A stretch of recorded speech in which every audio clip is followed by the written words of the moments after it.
pressing this issue is to so many of you. For those of you who know me, I'm an anti-aging doctor. I have a functional medicine practice by Ruby Isle. Oh dear, where was it? I can't remember. No, sorry, bad joke.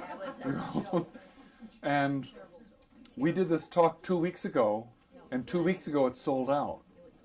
And so we said, well, let's do one more night, and tonight's night's already filled out. And Dan says there's already 25 people scheduled for the next night. So if you appreciate tonight's talk, please refer somebody else, because we're going to be doing it a third time. And Dan only has 25 slots left for the third time. I have a mother who is now 91 years old and who has Alzheimer's.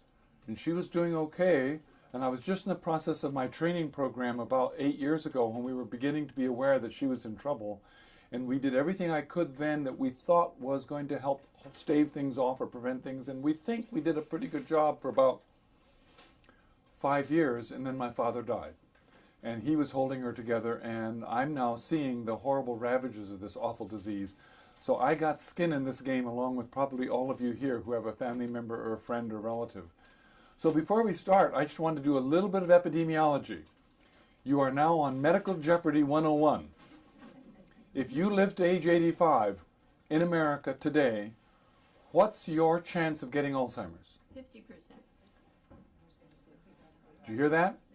50%. And you know why she knows that? Because I was here last week. Because her memory's so... Because her memory's so bad, she had to come back for a second time. Exactly. How's that for an ultimate compliment to come twice to the same boring lecture? 50%. Which means right down the middle here, it'll going to be, is it going to be that half or that half? Right. Let's have it be that half, okay? Isn't that terrifying?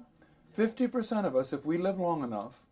How much do genetics play into that? Pardon? How much? Do genes have to do with that? Yeah. That's a good question. How much do genes have? We're going to get that in the talk. That's what you're going to get to, so we'll get to that in more detail. But I'll just say the following hint. If you had 2 APOE4 genes in 1920, you had a 20% chance of getting Alzheimer's. If you have 2 APOE4 genes today, that's the genetic risk, you have an 80% chance. So this talk is what changed, what's the difference between 20% and 80%, and how has our world changed? So what I want to go through tonight is just show you how our world has changed and how we can pull back on some of that and give some pushback and hopefully not have to go through this. So this is Alzheimer's. See that little shrunken brain versus that nice healthy brain? Alzheimer's is a disease of loss of brain mass. You've lost brain cells. You've lost millions and millions, if not billions, of computer chips. And to believe that one pill can replace that is really quite naive.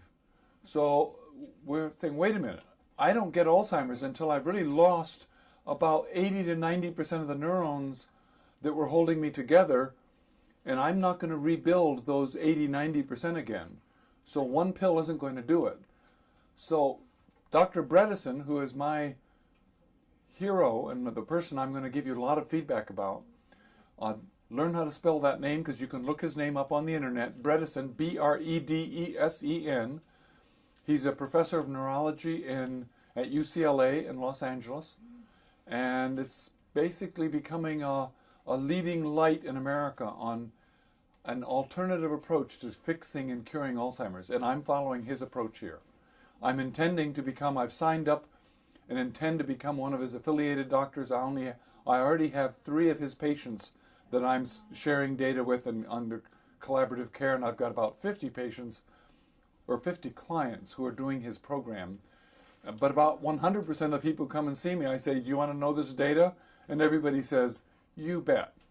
There's not one of us who says, oh no, just leave me alone and I'll happily sink into oblivion.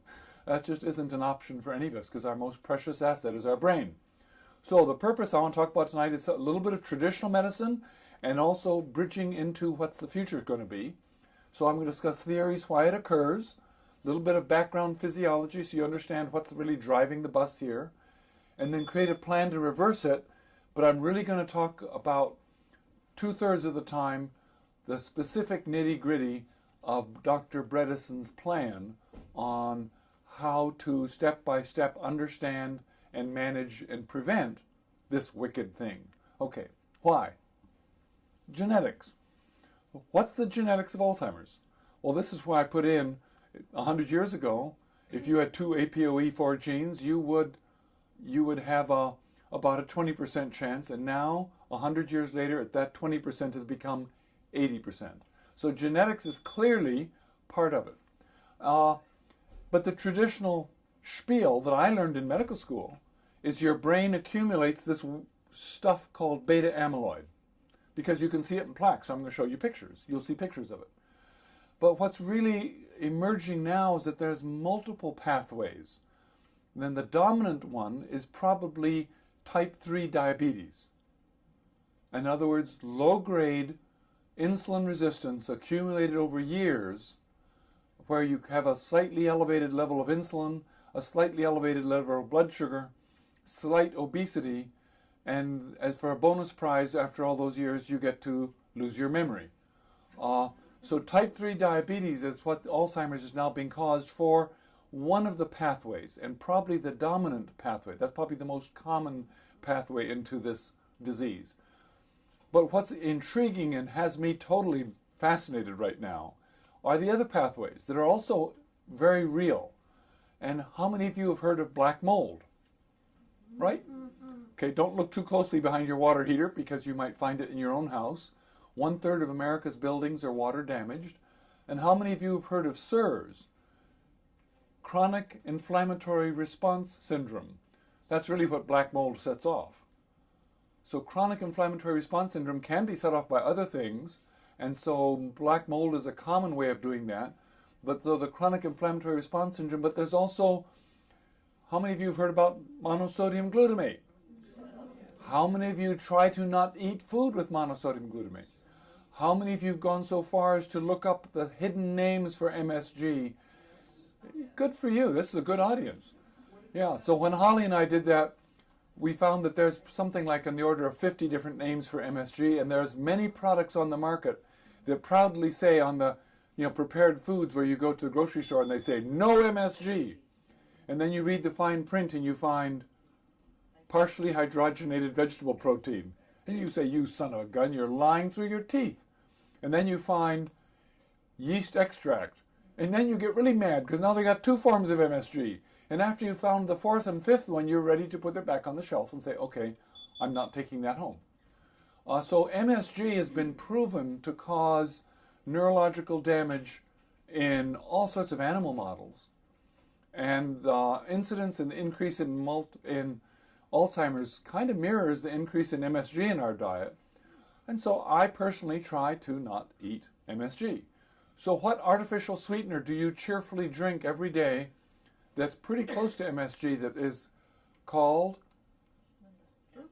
aspartame? The blue stuff. That's basically aspartic acid, which glutamic acid and aspartic acid are quite close to each other and probably has some of the similar overlapping damage. And so when you go into a restaurant and you see the blue stuff sitting in the package there in the middle of your table, don't eat that unless you'd like to come do more talks and hear more talks about this. So Bredesen says there's basically the brain has an altered ecosystem. We've had a dramatically altered world since 1920 to today. And the altered ecosystem has 5 pathways that can get into Alzheimer's. And I'm not going to go into all of his detail, but I just want to introduce the fact that there are multiple pathways. He calls one of them the inflammatory, which is hot, and that would be maybe the chronic inflammatory syndrome. And another is the atrophic, which is basically seeming to shrinking, and that may be a whole different, but the glycotoxic is sugar, too much sugar. Actually, I think he ought to list glycotoxic as number 1, and that's probably the diabetes pathway. And then toxic, or he calls that vile, and vascular, and that's those folks who probably have tons of little strokes, and they sort of look like Alzheimer's, you can't really tell, but their brain is shrunken, and they don't seem to have a heart attack, but they seem to be having lots of little strokes. And then finally, traumatic, and that's, of course, one that's making all the news, because that's all of our sports figures who've had multiple brain injuries and then they end up being demented. And they all end up having the same end result, and that is they don't recognize their children or their family or whatever. So genetic. The APOE4 gene, if you come to see me, I'll order it for you. It's a widely available test. There's 1, 2, 3, and 4. And most of us have 2 and 3. But 4, which is less common, is pretty deadly. And if you have one APOE4 gene, you have about 25% of us. That's 4 times the risk just by having one. And if you have 2, that's 10 times the risk. Oh dear. So if you have 2 genes, one of my clients did have 2 of the APOE4 genes, and she hopped out on a plane to go see Dr. Bredesen because that spooked her so badly. And he looked her straight in the eye and said, there's no reason for you to worry about it. Well, no, there's plenty of reason to worry about it, but there's every reason to believe you can prevent getting it. So I'm glad you're worried, glad you're here, but you don't, it's just because you have the genes, that's your risk, but it's not your destiny. So let's change destiny and separate destiny from risk. Okay? And then there's something called a presenilin gene. Those are folks you hear about. There's different folks around the world where you see about families getting Alzheimer's at age 40 and 50. There's a very famous public TV show about folks down in Peru where there's a whole family that's had some of you maybe have seen that. And then Down syndrome, where they have an extra chromosome 21, they get dementia that looks pretty much like Alzheimer's, usually in their 40s and 50s. They don't live much past that because of that. Well, what's the traditional explanation? The medical school textbook. If you look up on the internet and look up sort of all the standard textbook kind of things, here's the list. Number 1, age. The older you get, and so maybe if we lived to 110, we'd all have it. And so there seems to be a slope. And I've even seen the lecture that shows if I put a helmet on you with a whole bunch of electrodes in it, one of my faculty did this, he's actually got a clinic in New York, and I put a little sound probe in your ear, and the sound probe goes blink, and the electrodes measure how fast your brain lights up. That's how fast the processor of your brain, that's your computer chip, how fast do your computer chips work? Do you have an Intel i7 quadratic chip? You know, and when you're a 20-year-old, you're working at 200 microseconds. Boom. Ever notice now that you know that fact, and you sit there, I know that fact, and I'm waiting for my brain to come up with it. Oh yeah, I know it, it's coming. Ah, there it is. How many has that happened to in the last day? Right? This happens to you every day. And you know it, and you just say, okay, if I just chill for a minute, it'll pop in there. Your processor isn't working like a 20-year-old. You're getting slower. And so it's taking a few more milliseconds, and you can measure that. And when you get to about 380 milliseconds, somewhere in that range, you'll have Alzheimer's. So the question is, we all have a slight upslope. So it means if you live long enough, you're eventually going to get there. You're eventually going to have your computer chips not working. And our goal is to lower the slope and acknowledge that, yeah, it's okay to be a little dingy, but let's see if we can cope and get around that, and what can we do to reverse that so we get that slope just about as flat as we can get it. Head trauma, well, we knew that. Elevated blood sugar, well, I've told you that. Social isolation and depression. That means, what's it like being single and living by yourself? Or what's it like being divorced or widowed? Now guess, does that work more for men or for women? Men. Us guys don't do so well. Thank you so much for taking such good care of us. But us guys don't do very well living by ourselves. Women do quite a bit better. We won't go into the psychosocial details of that. It's just you all know that's true, and you've seen it. Okay, that's enough, before I get myself in any deeper trouble. Stress. How well do you remember stuff when you feel stressed? Haven't you seen that happen? When you feel stressed, your memory's for diddly squat. You don't remember anything. So stress and accumulated stress just adds up and adds up. Okay, that's there. Birth order. I think that's the same thing as stress. Kid number 1, what happens to kid number 1? They're just a little princess in the family, right? What happens to kid number 4? Good luck, Charlie.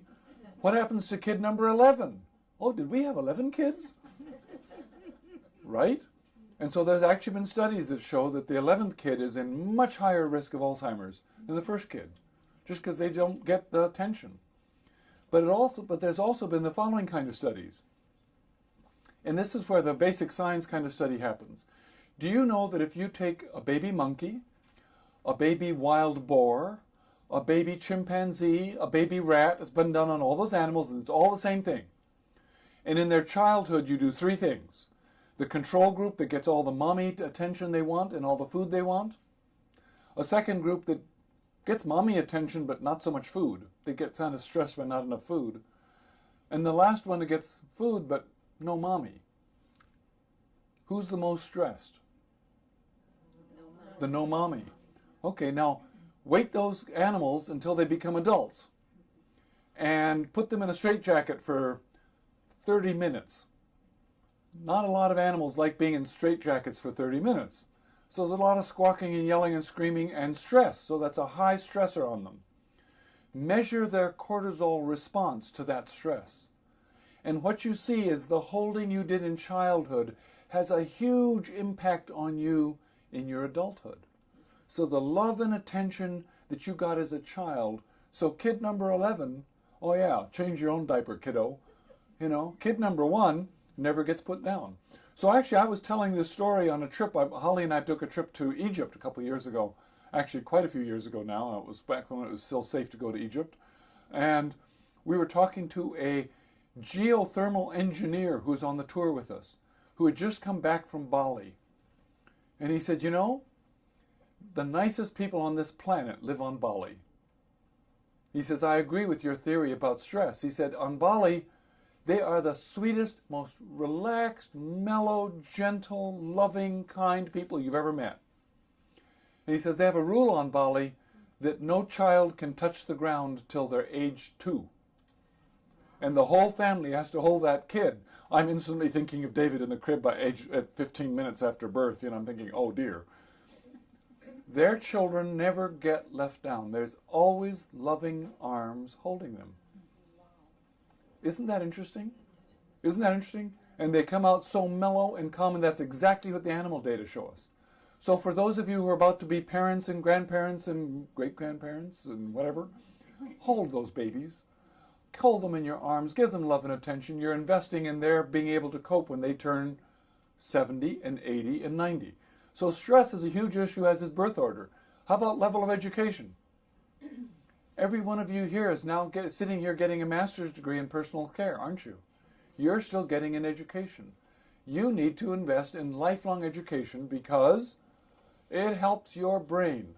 And the more you educate your brain, the more you're pushing yourself to doing things and keeping those neurons connected to each other, and that shows in the research. Inadequate sleep. How many of us actually get 8 hours of sleep every night of the world? A few of you? Oh, good work. Okay. Whatever they're doing, the rest of you go talk to them and find out what they're doing. We'll get back to sleep. There's also some key things now that we've added a couple years ago. Now we're adding more and more. There's been strong associations with low vitamin D and now low vitamin K2 with dementia. And because those two vitamins really work together, they're partners in the same business, that's not surprising they're linked. That's the traditional explanation. That's on the old list. But that's a pretty passive list, basically watching and saying what happens. Let's keep going through. I'm going to show you pathology, and then I'm going to show you that. So pathology, number 1, it's a shrinking brain. And you've got neurofibrillatory tangles and plaques of beta amyloid. And much of that happens in the frontal lobe executive decision-making neurons. The frontal part of your brain where you really do that complex thinking of what do I do in that sec. But many other problems when you test blood, and we're going to get to that. See the picture? Here's an aging brain. That's shrunk a little bit, but look at this one.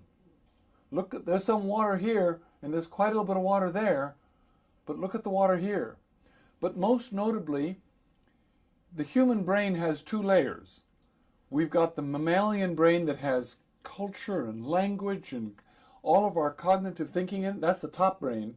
And then we have our lizard brain that has our body temperature and our sex drive and our appetite and our all the basic hormones of living, and that's way down here. And look at the hypothalamus. See that circled area? Look at the size here, and look at the size there. So some of our lizard brain functions are dramatically shrunken in Alzheimer's. Okay? And so here's what you see. See the plaques, all the plaque forming? This is the beta amyloid plaque and the gunk. In strategy number 2, we're going to teach you how to prevent those from accumulating. When I get to, and there's neurofibrillatory tangles. See the tangles? See all the stuff, the tangles inside the cells? You can see them inside the cells. Not the cell itself, but inside you can see the tangles. And that's probably some of the architecture of the cell has just fallen apart. And it may have fallen apart because the cell didn't have the energy to support itself and to keep rebuilding the scaffolding inside the cell. We're not sure what all that is, but that cell is having a hard time getting rid of stuff when things got used up. It can't get rid of it. We're going to talk about how to get rid of it. So the traditional treatment, if your brain is a lot smaller, what's going to happen to the amount of neurotransmitters you're making? If your brain is now 60% of what it used to be, and I take your whole brain and put it up in a blender, and then I measure your neurotransmitters, what is the natural expectation of the amount of neurotransmitters you're going to see? Fewer. Less. Well, that's what we've done. We said there's less cholinesterase, one of our big neurotransmitters. Oh, okay. Let's block the receptor that breaks it down, as though that will help your memory. Anybody hear about that being a massive success in their folks that they know with Alzheimer's? No, it doesn't work at all. It hardly works at all. They can only measure by the tiniest little margin any effective change. And the biggest margin is the $500 that comes out of the person's pocket every month that goes to the drug company. Those drugs hardly work at all, and it's naive to believe that they can, because you've already lost the cells that takes your brain to work. So the thought that you could get one drug and have a magic bullet that would reverse things is very naive. And that's one of Bredeson's chief beefs, and I understand it completely. But that's how all these drugs work, and they simply aren't going to be successful. I doubt they'll ever be successful. Okay? Pop quiz. This is to test your short-term memory. All right, number 1. Name 3 causes of Alzheimer's. Stress. Diabetes. Toxins, mold, good. Okay, so the age, female gender, stress, inflammation. Okay. What % of folks with 2 APOE genes get Alzheimer's disease? 2 APO get how many? 80. 80%. How many of them should be getting Alzheimer's at age? How many people should be getting Alzheimer's at age 85? Trick question. No one.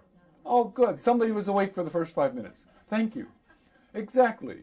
But 50% of us are doing it right now. And that's why you're here tonight, because it's just so terrifying. What's the cardinal pathology on brains with Alzheimer's disease? What's the main thing you see instantly? The pathologist takes off the skull, and what's the first thing he sees? A shrunken brain. Okay? And then plaques of amyloid and neurofibrillatory tangles. All right? So the emerging method is to say, wait a minute.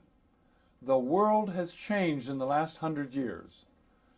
And so the analogy is, you're in a little grass hut on a Pacific atoll, and a hurricane's going by, and it's raining cats and dogs, and you want to keep your house dry. Are you going to put one pan out, or are you going to try to catch every drop of water? You're going to try to catch every drop of water.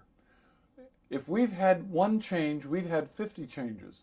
So we need to address every single change, because each one of them is going to change the slope a couple %. And if you add 50 little things together, then you'll get a nice flat slope, and your brain stops deteriorating. So no one thing is going to fix it. Because if one thing had fixed it, we'd have figured that out by now. It's going to take fixing the whole program. So let's just do the program. Here's Bredeson's program.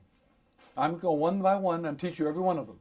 Number 1, most important, strategy number 1. Your brain is a flex fuel organ. It was designed to run on two fuels.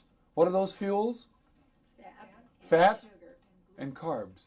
And every doctor in America is trained to believe that it can only run on glucose. And that's patently not true. Your brain can run on ketones just fine. And what's the problem with running on ketones? What's the problem with running on carbs all the time?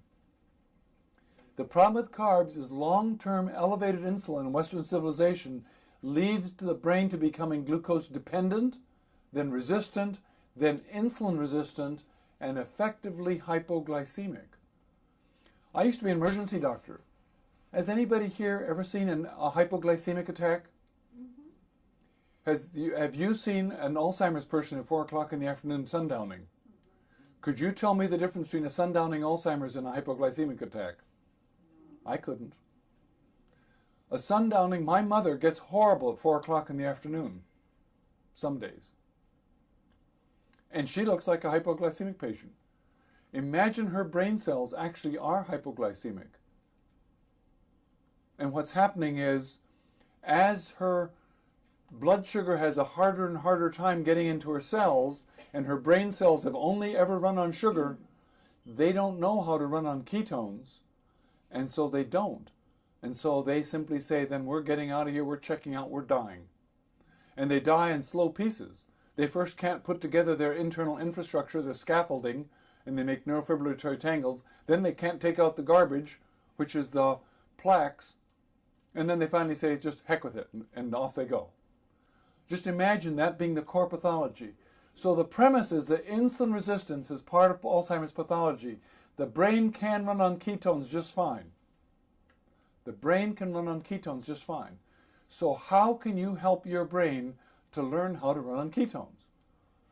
And the problem is that it takes about 7 days to transition from a carbohydrate. You can't just switch back and forth every day like that. To really get your brain to run on ketones just fine, it takes about 7 days to switch over. So let me create a scenario for you. If you lived in Wisconsin, this is the year 2000. What year is this, John? This is the year 2017. And 200 years ago, who was living in this area of Wisconsin? Farmers. Nope. Juneau showed up 1828. That was only 180 years ago. So 200 years ago, on this ground right here, there were Native Americans. Okay? And what did Native Americans at that time were just emerging out of the Stone Age, just coming into early agriculture. So they were getting most of their calories with their bow and arrow and their fish hooks, and a little bit of corn and squash here and there for those who had villages. So what were they eating in January? Some form of meat. Some form of animal, right? And didn't they also have dried berries and nuts too, that they say? Some, Rice. depending on how good a year the berry year was. We'd hope they'd saved up some of them. But if you have a hard frost, you kind of kill off a lot of plants. So they may last you. They probably had a lot of chestnuts, because chestnut used to be the dominant tree in the eastern hardwood forest until we brought fungus that killed it off. We've never known it and seen that. But the wild chestnuts made a lot of food. So that we don't know how much, we don't have a good record of how much they saved with that. We do know that the Indians of California saved a lot of acorns. And they could, with about 3 days worth of work, they could harvest all the acorns they needed for a whole year. Can you imagine? 3 days hard work and you get all the food you need for the year? That'd be kind of cool. And then you get a deer or two here and there. But so the Native Americans in Wisconsin were probably spending 6 months of the year eating animal, mostly fish. And that's a diet of 70% fat. So October 15th in Milwaukee, we have a hard frost. Your plants are gone.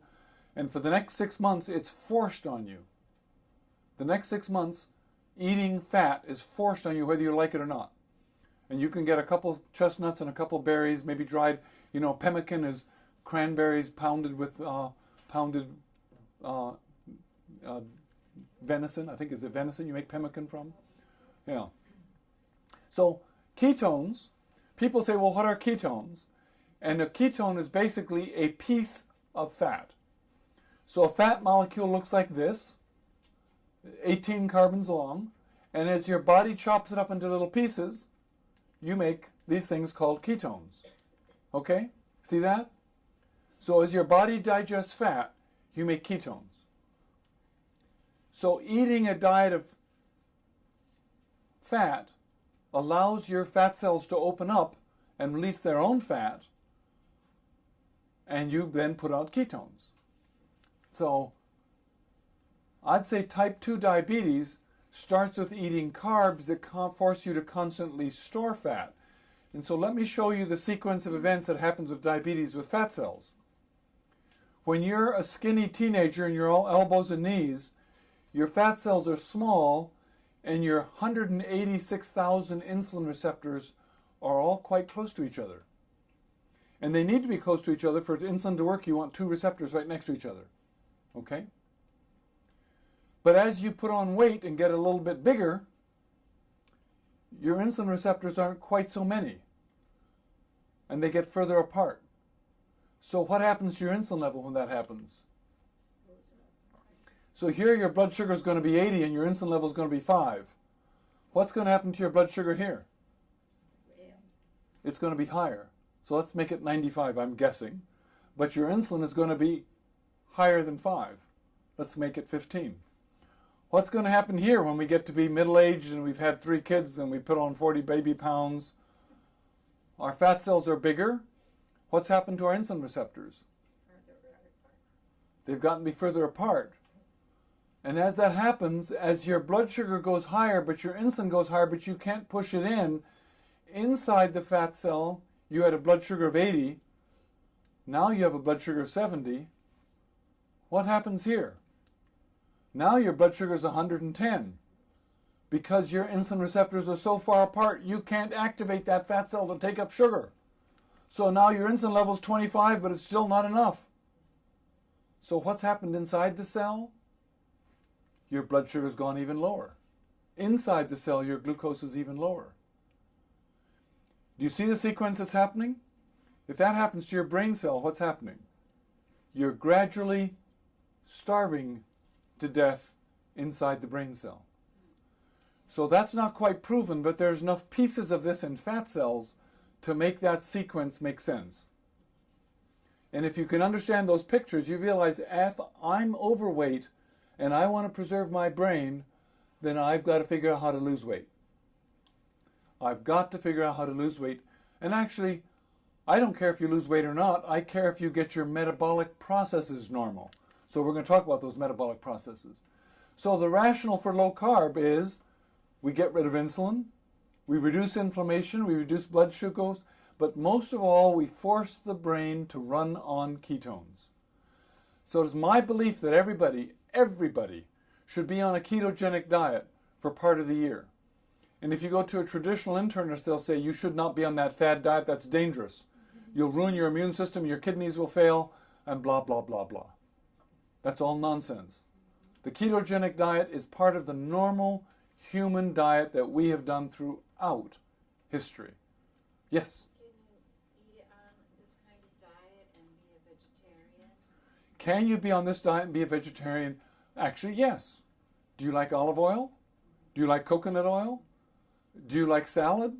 You go, girl. Okay? When you eat a giant salad and you think you're eating a whole lot of spinach and a couple little cherry tomatoes and a few pieces of broccoli, what percent of that salad is olive oil? You got 2 tablespoons of olive oil on there, right?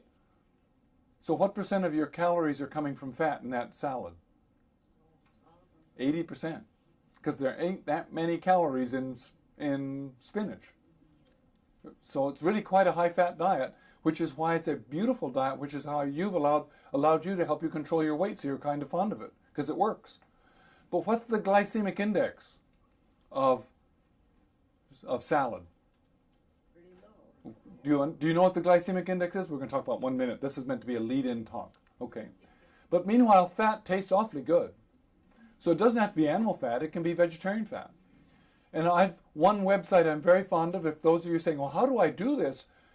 I Breathe, I'm Hungry is one website I'm just quite fond of because my family members have all followed it, and my sister has lost 40 pounds.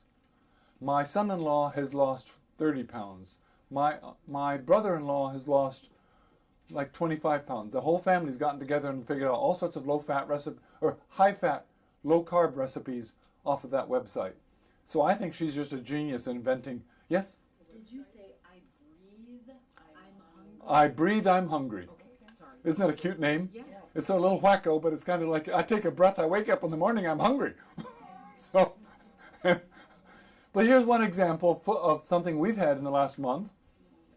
We go to Trader Joe's and buy nitrite-free bacon, chop up the bacon into pieces, throw it in the pan, fry it. Don't throw out the fat, but get 3 bags of chopped Brussels sprouts, because Trader Joe's actually will chop the vegetables for you. Throw them in there, stir, stir, stir, stir. Hey, if you want, throw in a little bit of red pepper to make it a little bit of a tang to it, or throw in some Parmesan cheese to give it a little bit of other flavor. And you now have a vegetable dish that's like her salad, only cooked. And it's got bacon instead of olive oil. A high-fat food. You know what happens when you eat that dish? Is you get about 1 cup into it and you say, I'm full. That's enough. I don't really feel that hungry. Whereas if you have 1 cup of peanut M&Ms, what happens? Somebody sent us, as a reward for using their business, our office supply company sent us a giant bag of peanut M&Ms.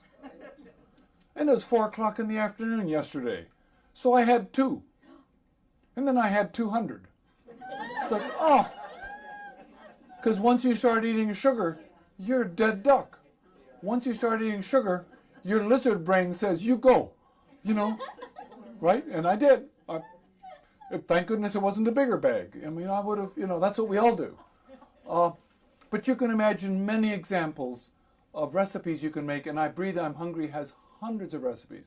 So to learn to do this successfully, the food scientists tell us, or the appetite scientists tell us, that you have to learn 5 recipes, or 5 new meals, that every family has about 5 to 10 meals.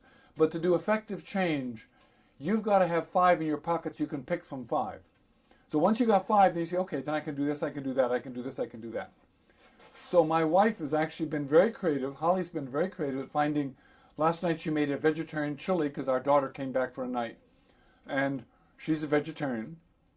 And so she's got a way of making, and so there's mounds of green peppers and yellow peppers and red peppers and squash and eggplant.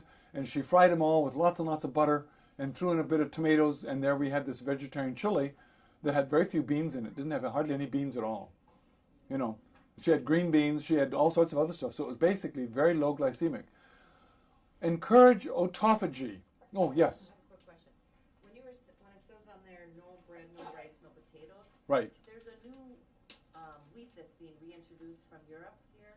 Uh-huh. That's supposed to be, because the wheat we have now is useless. So if bread is made with that, is it still bad? It is still. Okay. The problem with wheat, okay, medical Jeopardy quiz number 2. Name the Wisconsin native who taught us how to make wheat into talcum powder with a high-quality steel wheat grinder. John Stevens, 1873. Nina. He sold the patent to Pillsbury up in Minneapolis. So what happened to Pillsbury? So instead of Nina being the center of wheat milling in the Midwest, it became Minneapolis, because Pillsbury took that little invention and ran with it. But we only learned how to make wheat into fine talcum powder 100 years ago. And I don't care where the wheat comes from, it still has a high glycemic quality to it and still turns on insulin. So strategy number 2, encourage autophagy. Who knows what autophagy is? Autophagy. That's called eating yourself. Autophagy, autophagy. And what it really is it's taking out the used appliances. What happens when your stove breaks? What do you do when the stove in your house breaks?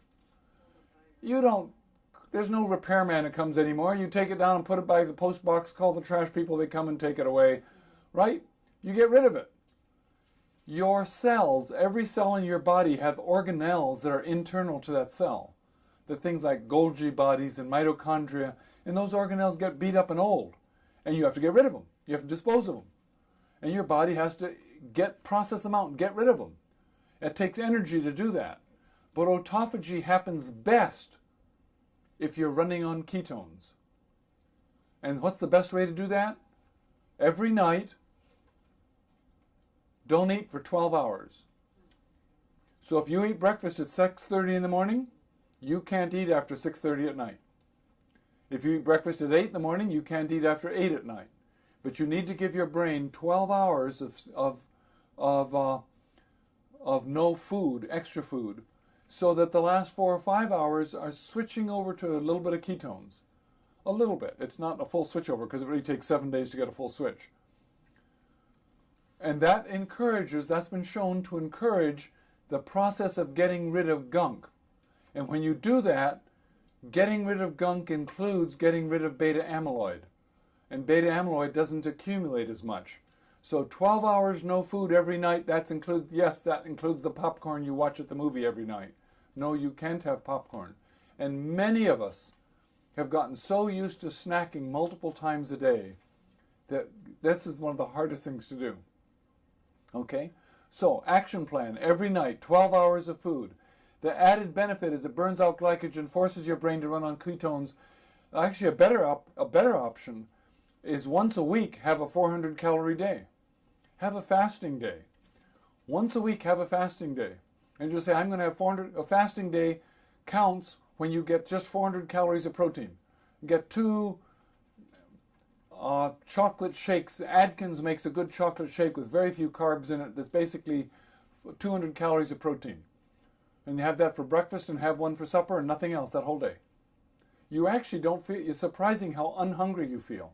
You get through the, pardon? All the water you want. All the water you want. Lots of water. Lots of water. 5-6 glasses of water.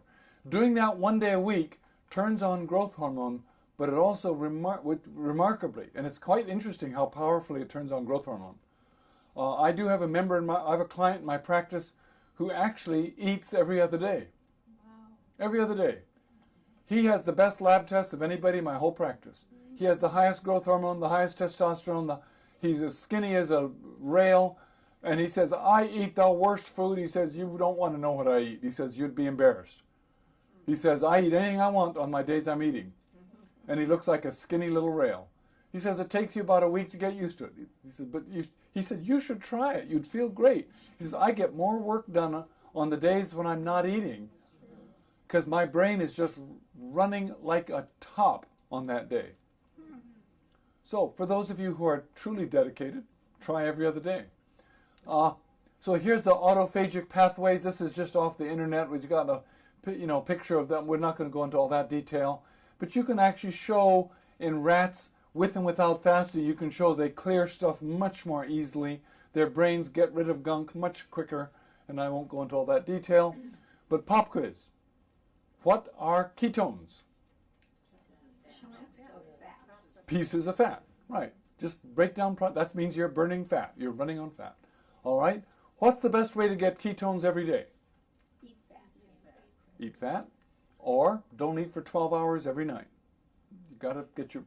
How can I follow a ketogenic diet? What's the core principle of a ketogenic diet? Count your carbs. It's got to be under 20 grams of carbs. 40 grams, there's some experiments, there's been some diet experiments with 40 grams of carbs, but they're borderline. 20 grams is actually pretty brutal. It's hard to do. But if you can get to 20 grams of... I promise anybody who wants to lose weight, if you can get yourself down to 20 grams of carbs and you track, you will lose weight.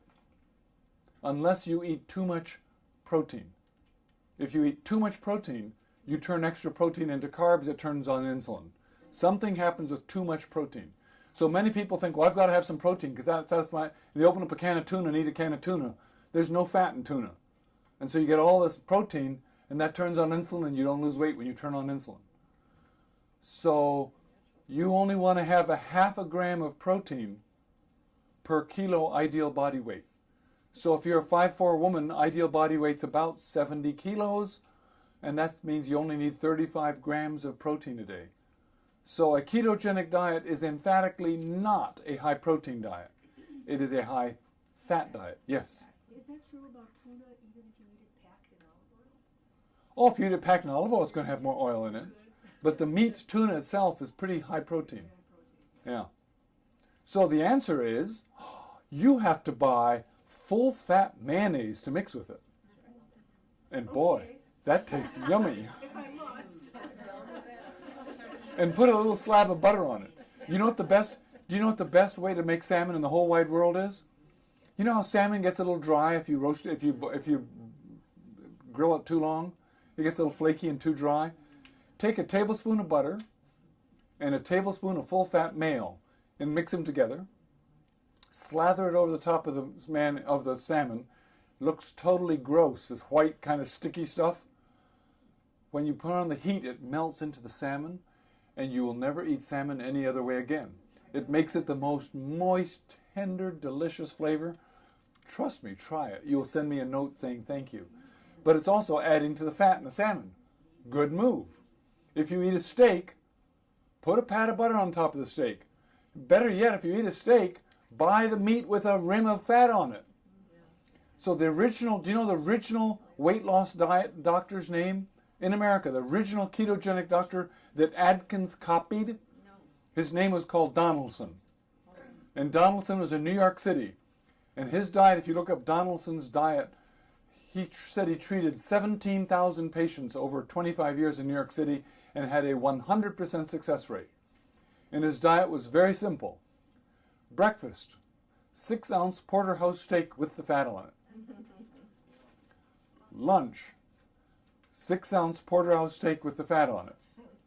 Okay. Supper, porterhouse steak with the fat on it. He said nobody could eat it all, and everybody lost weight. They couldn't eat it. So here's a homework assignment for you. If you think you can't do the ketogenic diet, I say, okay, on the way home, go to Pick and Save and buy yourself 1 pound of ham. 1 pound slice of ham, 1 pound slice. There's packages, 1 pound slices. You know, this thick. That will be your supper tomorrow night. That's all you have for supper. That's exactly the right response. You go, ugh. Ever eaten a pound of ham? You can't eat a pound of ham. You get halfway through it and you go, you know how many calories in a pound of ham? 720. And you can't eat a pound of ham. You get full. So when you're eating a high-fat meat diet, and ham is a pretty fatty meat, you just get full. And the reason you lose weight is you eat fewer calories, because you just feel like not eating as much.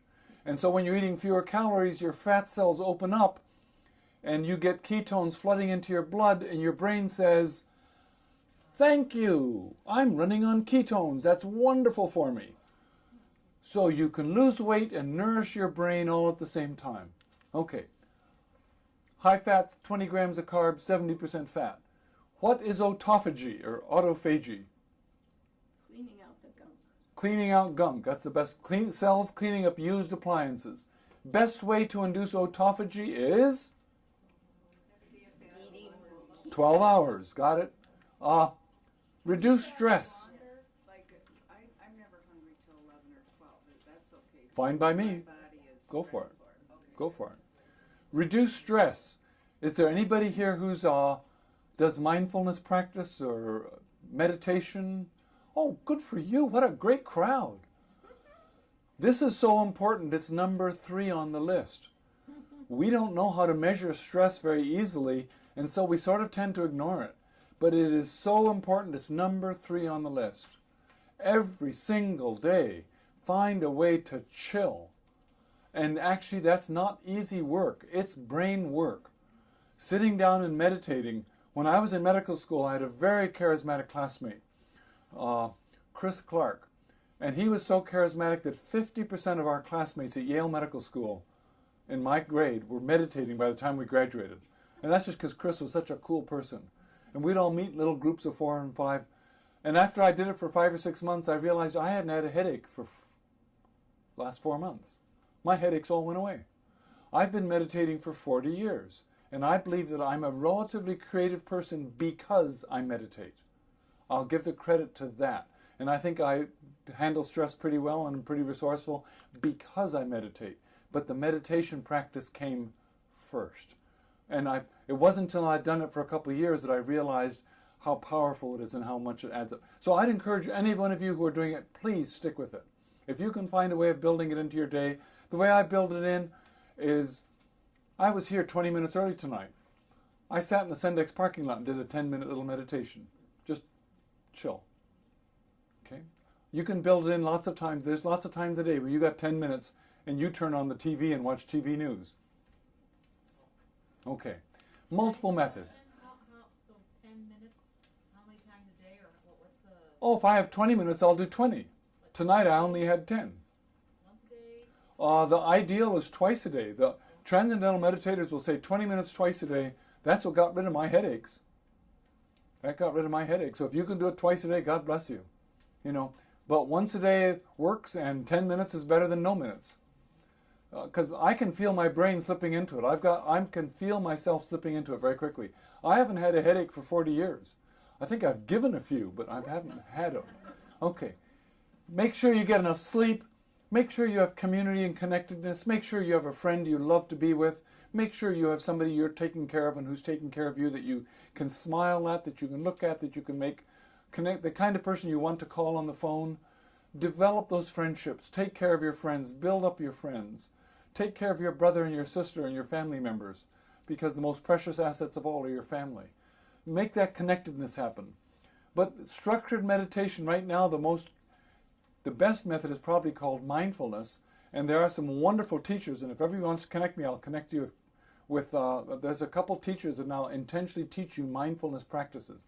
And they used to be clinical psychologists who said, I've seen the light and I want to do something different. And they're being snapped up by places like police departments and hospital emergency departments for training for dealing with stress. Get some sweaty exercise. Get out there and get yourself exercising enough to feel sweaty. And if you're old like me, just walk enough to get sweaty. You don't have to put spandex on and look cool. You just have to get out there and get sweaty. Laughter. Laughter. Find a way to laugh. Laughter is wonderful. Go watch Pink Panther movies, because currently Saturday Night Live isn't doing it. Right now Saturday Night Live makes me cry. So don't go there. Okay. Tryptophan may help you sleep at night. Oh, I'm sorry. Melatonin is probably your gateway chemical into sleep, and by the time you hit 50, you don't make any more. Bredesen insists that every one of his clients take at least 0.5 milligram of melatonin at bedtime. In my integrative cancer program, virtually all my faculty were taking 20 milligrams at night. I tell all my breast cancer patients they have to be on 20 milligrams a day of melatonin, because it's your body's strongest cancer drug. It's not only your gateway into sleep, but it's also a very potent cancer drug. So if you get a little drowsy the next day, cut down the dose, start at 0.5 milligram, build up to 1. There's lots of melatonins on the market. Yes, question? So when I go to bed, I can fall asleep in like a second. Right. So, and do I have enough melatonin, or do I still need it? You may not have enough melatonin, but the melatonin only lasts an hour. So if you wake back up again at 2, that's when you take your melatonin. Take it then, because it'll help your brain get back into sleep later. Because it only lasts a couple hours. It doesn't last very long. Okay, and you only need 5 milligrams? Well, I take 5 and I wake up to pee at 2 in the morning, and I take another 5. Yeah. But what is sleep doing for you? And here's one of the biggest, coolest findings in the last 2 years. In the last 2 years, there's been a burst of activity by some fascinating researchers looking at the brains of rats while they're sleeping. And it's opened up a whole new field of inquiry. And that is, what you all thought that sleep was your brain reorganizing itself, right? Sort of sorting things out, figuring what, and that's not what's happening. Sleep is your brain on flush. And we can show that fluid, look how it's flowing during sleep. Look what's happening during awake. There's no flow at all during awake. There's huge flow during sleep. And when you think about it, your brain is full of, it's such a huge advantage for organisms to have brains, but a brain has got a computer chip that's making a chemical here, and it's using the chemical here. But once it's used it, that chemical's just floating around in the, okay? Who's getting rid of that stuff? Where's it going? You've now used all those chemicals, and what are you doing with them? When you sleep, all the channels that allow that gunk that's accumulated during the day open up, and your brain shrinks a little. The cerebrospinal fluid flows much more rapidly. All the channels inside your brain are wide open and flowing.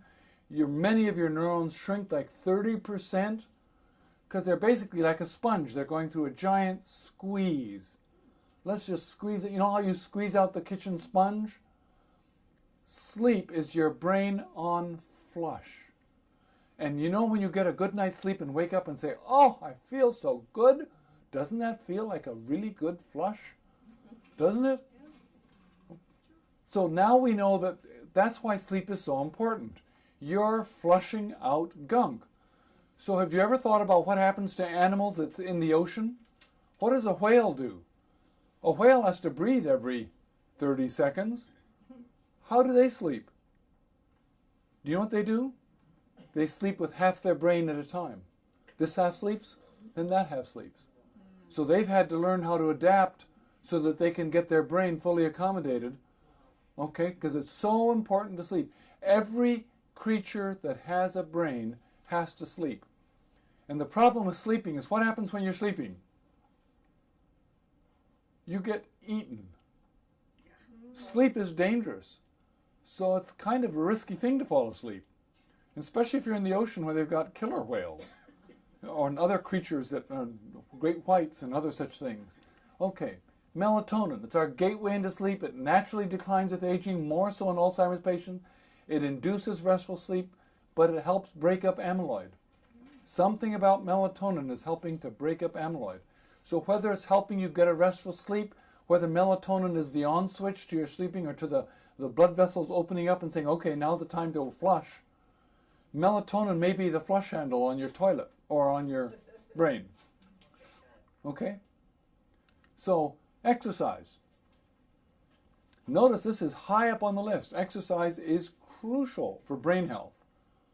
And we're not quite sure what it is, but one thing we know is that hippocampal atrophy gets better. So if your little lizard brain is shrunken down, you can improve it by exercising. What's the best way to exercise? Start now. And just do it, make a lifelong habit of it. What's the sweet spot of exercise? Do you know what the sweet spot is? What's the sweet spot? We've told everybody they should get a half hour a day. You can prove optimal benefit with an hour a day. 450 minutes a week seems to be the optimal spot. Do you have to be a cross-country runner running 25 miles a week? Nope. In fact, the folks who jog and shuffle along at 11-minute miles get better benefit than those who run 8-minute miles. Yes, I like that so much. Because you know how much my mile is? I do a proud 12-minute mile. So I'm really pleased to hear that. Well, actually, I don't do any mile right now with my broken foot. But so the goal is not for you to get out there and run marathons. I don't care what you look like in spandex. I just want you to get out and walk that dog. Get out there at least a half hour. The prescription is to be at least a half hour every day of the world. And my belief is when you exercise, you put out osteocalcin from your bone, and osteocalcin from your bone turns out to make your insulin twice as effective, which means your insulin level can drop. And when your insulin level drops, what happens to your brain? It says, thank you. So you're making your insulin, osteocalcin makes your insulin more effective, so that allows you to have a lower level, and that's what has a big, huge impact on your brain. So, brain stimulation. Yes? Now you're hearing all this information that you can do 3 10-minute walks. Is that sufficient, or does it really need to be 30? No, 3 10-minute walks does good too. Do you know what happens if you're an office worker and you sit 8 hours a day? That completely negates that 30 minutes. But if you're an office worker, if you're a knowledge worker who sits at a desk or at a computer, do you know what happens if you stand for 10 minutes every hour? For just every hour, stand for 10 minutes. You don't have to walk, you can just stand. Get in the habit of standing. Put a timer on your desk. Stand. Your blood sugar drops 8 points. Wow. It's just standing. Just being upright.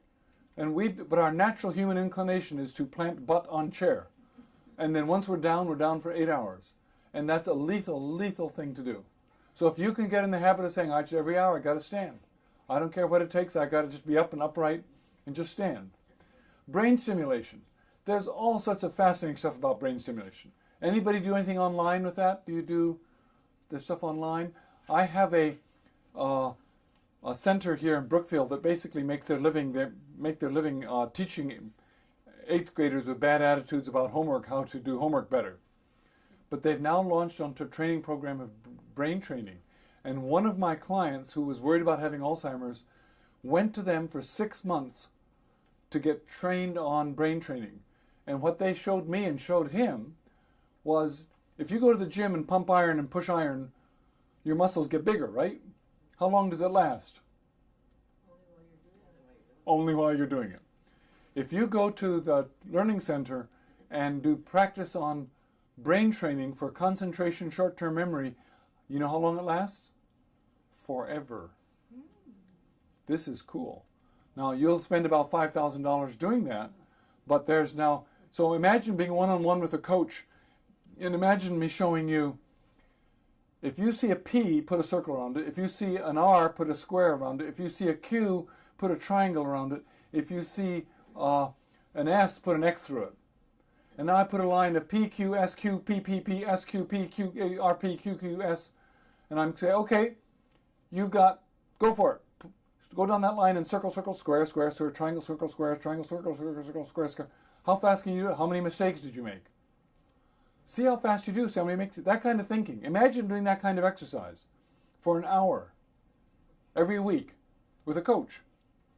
And then I can show and I can prove to you that your brain gets better and better and better at it as we get focused exercises that do that. So there's unbelievable interesting science. And I think that's the same thing that's happening when you train your brain to calm down too. So you want to train your brain to ramp up, and you want to train your brain to ramp down. What we don't want you to train your brain to do is go into neutral watching TV. Because when you're watching TV, you're putting no effort into it, and you're just being passively fed, and your brain's turning into mush. And there's evidence to that effect. The more passive TV you do, the worse off we are. And the average American does what, 5 hours a day? Something like that. Something horrible like that. And so we can show all sorts of studies showing that learning centers do something hard. But I say do something hard. Simplify it down to learn something new. Do something hard. Take German lessons. Take up play classical guitar. Go down to the feeding program at the homeless shelter downtown. Do something that gets you out of your comfort zone. Be a volunteer to shovel somebody's sidewalk all winter long. Do Meals on Wheels. Do something hard, particularly taking care of somebody that's hard to take care of, because that requires you to think through humility and kindness and love and all the wonderful emotions that make us human. And it exercises all of those things. And that's really the coolest part. That's the best part of all. So playing Sudoku isn't enough. Do something hard. That's what my sister says to me. She says, I need a day off. You can come over and do something hard and take care of Mom. Because I'll tell you, talking to an Alzheimer's patient for an hour is hard. But push yourself to be responsible, involved. Keep being creative. And don't retire. I think retirement is, do that with trepidation. Make sure you've got a gazillion hobbies lined up and a whole bunch of friends you want to do things with and a whole bunch of stuff, because retiring so you can stay at home and sleep until 9 o'clock is the best way to let your brain turn into marshmallows. Okay, lab tests. There's some lab tests that'll show you if you're healthy enough. Anybody ever heard of homocysteine? I'm going to go through about 6 of them. Homocysteine, this is a way to induce nightmares in medical students, because we all had to memorize it in medical school. But it's a very simple idea. Your body has to get rid of gunk. And if it's not water soluble, you can't get rid of it until you make it water soluble. The way you make it water soluble is you start by adding a methyl group with glutathione. The way you make glutathione is you get a methyl group from the methionine homocysteine circle. And you get methyl groups from something called vitamin B12 and folate. So that's what folate and B12 do. They're methyl donors. And they feed methyl groups into this circle, and this circle passes it off to glutathione, and glutathione gets rid of gunk. So this is your body's gunk mechanism. So one of my clients said, okay, what you're telling me is that my toilet is jammed and the gunk isn't going down and the water's running and the handle doesn't work. And you want me to fix the handle so that the flush works and the gunk goes down. I said, that's patently inelegant but perfectly accurate. I said, okay, that's it. Glutathione is your way of getting rid of gunk, and you can't get rid of it until you have enough methyl groups. And the goal is to get your homocysteine to 7. And the average woman in this room probably has a homocysteine of 12. The average man has a homocysteine of 15. And for every point over 7, you have a 16% increased risk of Alzheimer's. This is low-hanging fruit. This is easy to fix. Everybody should know their homocysteine level. And all you have to do, Dan, I'm afraid there's going to be a rush on the B12 here, but all you have to do is after this meeting come up to Dan and buy his B12. B12 and folate, methylfolate. In fact, there's a product up here called methyl CPG. He's got it right here. This is a product from Orthomolecular. This is the best product I found on the market. And I don't work for them. I'm not selling it. But it's got B12 and B6 and folate in it, and it has methylated folate. And how many of you have heard about methylation defects on the internet? Anybody have heard about methylation defects? About half of us have a gene that makes folic acid into folate slowly. So that's a methylation defect. And the Human Genome Project showed that a fair number of us have methylation defects, so we don't process quite a few things properly unless we get enough methylated folate. This product has it in it, and you can just tell if you're getting enough. It's very simple. Okay, it's sitting right here, guys. There's only 4 bottles, so the first 4 get it. You can tell you're getting enough folate and B12 if you're homocysteine 7. That's what it comes down to. If you're homocysteine 7, you're getting rid of gunk. Good work. I don't care if you have a methylation defect, you're taking enough. So that's why country doctors used to give B12 shots. And when I was a high and mighty internal medicine resident, I used to ridicule those stupid country doctors. And I'm sure glad they're dead now, because if they were alive, they'd be looking at me saying, see, told you so. Because I'm now embarrassed and I can make my ears burn just thinking about it. Because in fact, those guys were right. And they observed in their own clients that they felt better and thought better and had their brain clear up and their mood was calmer. And they just observed that. That's what they used to do. So B12 shots were very popular back in the Stone Ages when I was trained. Homocysteine, 7. Okay? B12 shot, B12. The Chicago Aging Study shows that folks whose B12 is below 500, I can demonstrate cognitive decline.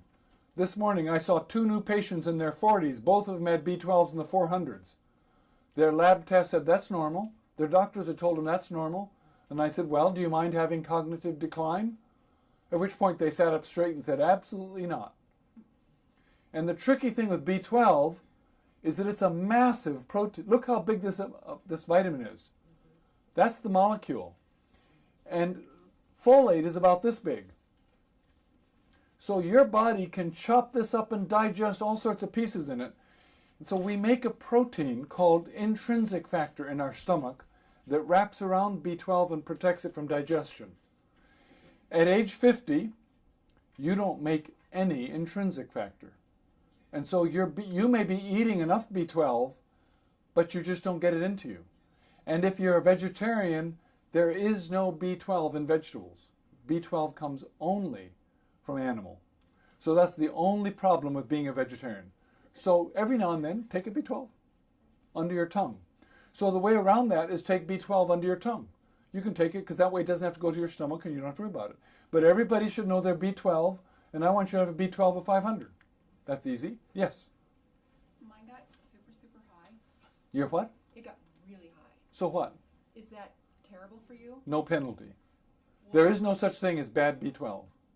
It was like 2,500. Mine was 4,000 after I got a shot. So that's not toxic? No or penalty, nothing? no toxicity, none whatsoever. So my doctor said, oh, you need to lay off the B12. You could. You've got enough. But then it went the other way. All I care is what's your homocysteine. Okay. There is no penalty for high B12. And what's fascinating is a few very rare conditions make a high B12 naturally that are associated with some cancers. And because they're 1 in 100 million, that's in every textbook and every internist has learned it, and they go spooky over high B12. But there is no penalty for taking B12 except for the 1 in 100 million. It's very rare. It's a very rare condition for if you have that cancer. Yeah. And your bigger problem is not the B12 then, it's the cancer. So are we supposed to take B12 then every day, or just once a week, or? You could take it once a month because you get tons of B12, but typically the doses here, take it once a day under your tongue and you'll get plenty. You'll get plenty. Let's see what your level is. If it goes back up to 4,000, you don't need 4,000. But if I don't care what the level is, I care what your homocysteine is. I want you to have enough B12 to push your homocysteine down to 7, because all organic molecules work A plus B equals C, and if you don't have enough C, you'll make more C if I give you more A. Or if I give you more B, I can force more C through. So if you have a defective process not doing it right, just take more and then you'll force it through. We can just ask our internist to run that homocysteine level, and they won't give us pushback. No, they will give you pushback. That's what I thought. Right. Because they'll say it's not indicated, there's no medical proof, and I'd say go fight with Dr. Bredesen, America's leading Alzheimer's specialist, or go to any lab test now and pay for it, or go to lifeextension.com and buy your own homocysteine shot. They'll send you the kit and you can pay for it and just get it in cash. And don't get in a fight with your arguing. I've actually had a major healthcare system in Milwaukee tell me they would not pay for somebody's homocysteine because it was not medically indicated. I sent them back all the research articles and said, I'd be happy to come and talk to you, except the last time I was on the committee where you know me as a former member, you kept serving me potato chips, sugared soda, and bread for supper, and I won't eat that. I said, because you're all putting yourselves at risk for long-term disease, and I think I was being a little snotty, so they didn't give the person their So homocysteine. if your homocysteine level's okay, then you don't need B. If your homocysteine is 7, you're a goddess, and you don't need to worry about it. Exactly And the right. only way to get it down is the B12. And the only way to be a goddess is to take enough B12. Right. What was The only people I see in my practice who have a homocysteine of 7 are people who've been taking a B supplement for years. So you can just go to Walgreens and buy cheapo B supplement, and gradually your homocysteine will come down to normal. In most people. But the nuance is you might need a little more B12 because the B supplements have B12 and folate in them. But if they have folic acid, half of us have a lazy enzyme that doesn't turn folic acid into folate, and folate is the valuable stuff. So, but if you want to make sure you get your for men who have a 28 homocysteine, start on methyl CpG ASAP. You know. Did I miss a good joke? We're meant to be laughing. You got to share it. Okay. Pop quiz. What happens during sleep that prevents Alzheimer's? You're flushing. It's flushing metabolic gunk. Perfect. It's okay to have just 6 hours of sleep. No. And doesn't it feel that way? You wake up and I said, I don't feel rested.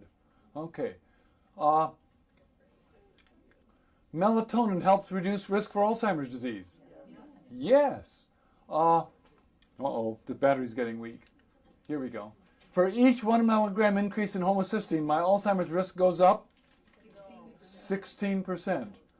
How much should I exercise every day? 1 hour. 1 hour would be better, 30 minutes at the least. C-reactive protein. Who ever heard of C-reactive protein? A couple of you? Half of you? Oh, good. Great. Many of you. C-reactive protein is the common pathway of expressing and instigating inflammation. You have 200 cytokines throughout your body that are very short-acting little chemicals that last 15 and 20 seconds at a time, but they all come to the liver and tell the liver put out C-reactive protein, and C-reactive protein floats around and tells inflammation to get going. We want your C-reactive protein to be under 1. You can lower C-reactive protein in a variety of ways. Krill oil, about 30%. Pycnogenol. Who knows what pycnogenol is? Pycnogenol is? Perfect. Marine bark, French Mediterranean marine bark. Perfect. So pycnogenol has been shown to, that's the next slide. We'll get to it. Turmeric. How many of you are taking turmeric? If you lived in India and ate turmeric 3 times a day, what's your risk? Is medical Jeopardy number 3. Who knows this answer?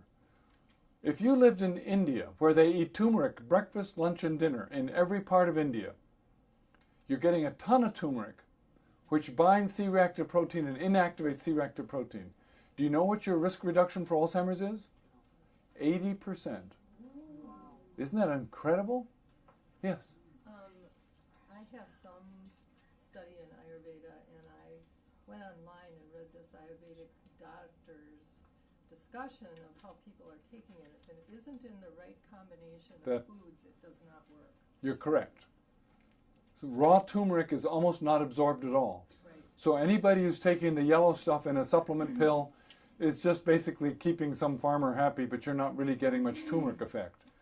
And the right way to take turmeric is actually it has to get absorbed into your body. It needs to be attached to a fat. Yep. And the best way to have it attached to a fat is to take your turmeric, make it in a slurry of some water, and fry it in some oil, which is how you make curry.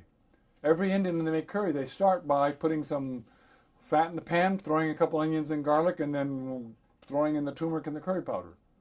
And that adds a fat molecule to stick to it. But that's exactly it. You almost don't absorb it when you eat the raw chemical.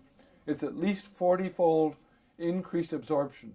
So Dan has a product here called Mariva, which is basically turmeric that's got a fat attached to it, and it's 40 times more absorbed. So Mariva is now, when I had my ankle surgery, I took 2 Mariva twice a day for 3 months. And I'm absolutely convinced it helped my ankle heal much faster and cut down on inflammation.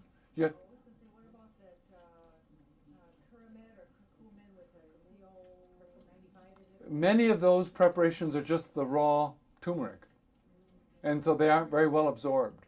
Make sure make sure they've basically got a fatty acid attached to them one way or another. But pycnogenol has been shown to markedly reduce all sorts of inflammation. I'm not going that. But here's one example of places where people have inflammation they don't realize. So do you know, for example, if you don't floss your teeth and you have some chicken cut back between those last 2 molars, and the next morning your gums hurt just a little bit, your C-reactive protein will be 1 or 2 points higher. Or if you have a bladder infection and you're just going to see your doctor today with the bladder infection, your C-reactive protein might be 8 to 10. I've had that happen to me. And when I checked that person's C-reactive protein 2 weeks later, they were down to 1. So C-reactive protein bounces up and down all the time, but one thing that's oftentimes hidden is the proper care of teeth and toenails. So as we get older, take care of those parts of you that don't always get shown, but make sure you don't have signs with this chronic little low-grade inflammation infection. That's a particularly gross example, just to kind of make a point. Yes? So does that include toenail fungus? No, it doesn't include toenail fungus, but it doesn't. An awful lot of people have infected toes and don't really, or diabetic foot ulcers or whatever, all that kind of stuff. Yes? I'm sorry, you didn't see my hand before we Oh. were talking about the turmeric. Uh-huh. Could you take it with coconut oil, the Pyramid with coconut oil? It doesn't bind it as well. When it's just raw, it isn't bound. What you could do is take a whole pan of coconut oil and a couple 20 ounces of turmeric and just fry it up and make a batch and keep it in your refrigerator and eat it after being fried, and then you're getting a good dose of it. That'd be the cheapest way to do it. That'd be cheaper than buying the other supplements.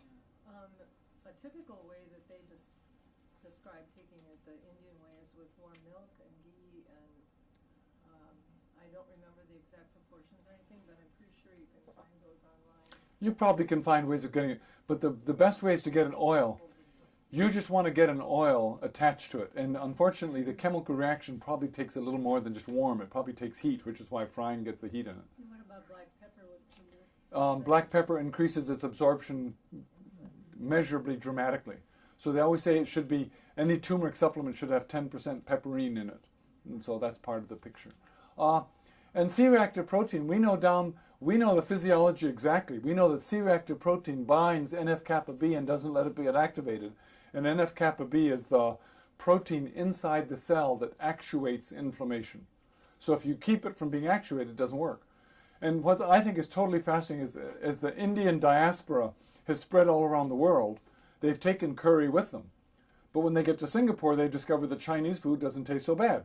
And they start eating Chinese food. And when they get to When they get to the Caribbean, they find that jerk chicken isn't so bad, and they start eating Caribbean food, and they stop eating as much turmeric. And as you go around the world and measure their decrease in turmeric, they have an increase in Alzheimer's. So you can show that turmeric all around the world is related to how much turmeric they're eating. So if you can get in the habit of finding some way of eating turmeric, that's a wonderful, wonderful addition. Fasting insulin below 7. Anybody here ever had their insulin measured? Yeah, good. A couple of you. You should know your insulin, and you should want it below 7. But you want your A1C below 5.5. Who knows what an A1C is? Okay, about half of you. Hemoglobin A1C is just a fancy term for what percentage of your hemoglobin molecules have a glucose stuck on them. Glucose is sticky. The molecule is sticky. If you spill Coca-Cola on your car seat, what happens to your car seat? Yuck, right? Fasting blood sugar, how much difference does that make? Fasting blood sugar is only one point in time. So we probably want it below 85, but it's only one point in time, and that's the problem because your fasting blood sugar is bouncing up and down. Whereas hemoglobin A1C, hemoglobin molecules, a red cell lives between 85 and 130 days, but on average 100. So let's say it's 100 days. So hemoglobin A1C, for the purpose of discussion, is a 100-day snapshot of how well you've been eating for the last 100 days. Okay? So you went to Leon's Ice Cream and had 4 scoops of chocolate because your husband was out of town and you figured you were stressed out. Why not? And no witnesses, you know. It's like me with the peanut candy, right? Your blood sugar is going to be about 300 for about 3 hours or 6 hours. And your hemoglobin A1C is going to go up just a little bit. But we in America seem to have discovered a way to have a celebration 365 days a year. And so we go to Leon's every day, and we have blood sugar all the time. So hemoglobin A1C is the reflection of your sin and your actions of omission and commission for the last 100 days. And so if you've got an A1C of 5.5, that means you're doing well. Diabetes, is, by definition, starts at about 6 or 6.2, somewhere in that range. The Institute of Medicine 2 years ago just lowered it from 6 down to 5.7, said if you want to be healthy, you should be at 5.7. But Bredesen says if you really want to keep your brain healthy, you've got to get a 5.5. And those folks who are really conscientious and who exercise like crazy and are super slender, what's the lowest A1C you think it can get? About 4.1. It's the lowest I've ever seen. I wonder if somebody could get to 3. I don't know. I've never seen anything lower than 4.1. When I broke my foot, the surgeon said to me, you have a 35% chance of getting a diabetic foot ulcer because your father had diabetes and you're old. I didn't appreciate that. And he said, if you can control your diabetes really well, you'll do a good job and your wound will heal faster. So I have been unbelievably conscientious for the last 4 months. And I've been on a ketogenic diet like you wouldn't believe. I've lost 25 pounds in the last 4 months. And my A1C went down to 4.9. I was 5.9 last year, so 4.9 is wonderful. It's achievable on even old folks. So if I can do it, everybody in this room can do it. And I have all sorts of wicked diabetes genes. My father died of diabetes. So if I can do it, everybody can do it. But it required having my usual diet for the last 4 months has been 3 jumbo eggs for breakfast and 2 jumbo eggs for lunch, period. That's all I eat for the first half of the day. Because that is, is an egg a high protein or a high fat food? Oh, wow, this is a good group. Wow, good. If you count up the calories, is it more calories from fat or more calories from protein? Fat. An egg is about 2/3 fat, 1/3 protein. Hey, this is a good crowd. Okay. Again, one more time to get back to diabetes is basically starts with storing fat. So to get your A1C down, that means I've got to get your fat cells smaller, which means I've got to get you in the process of losing weight. So to get your A1C down to 5.5, you're on the journey to losing weight. You may not be there yet, but you're on the journey. because that means you got your blood sugar lowered for the last couple days. So brain cells don't get fat, but in a time of high insulin, they become resistant internally and have hypoglycemia. Sorry, it lost the formatting on this computer. So hemoglobin A1C reflects what your average blood sugar's been for the last. So when my father died with a 12, his blood sugar was over 300.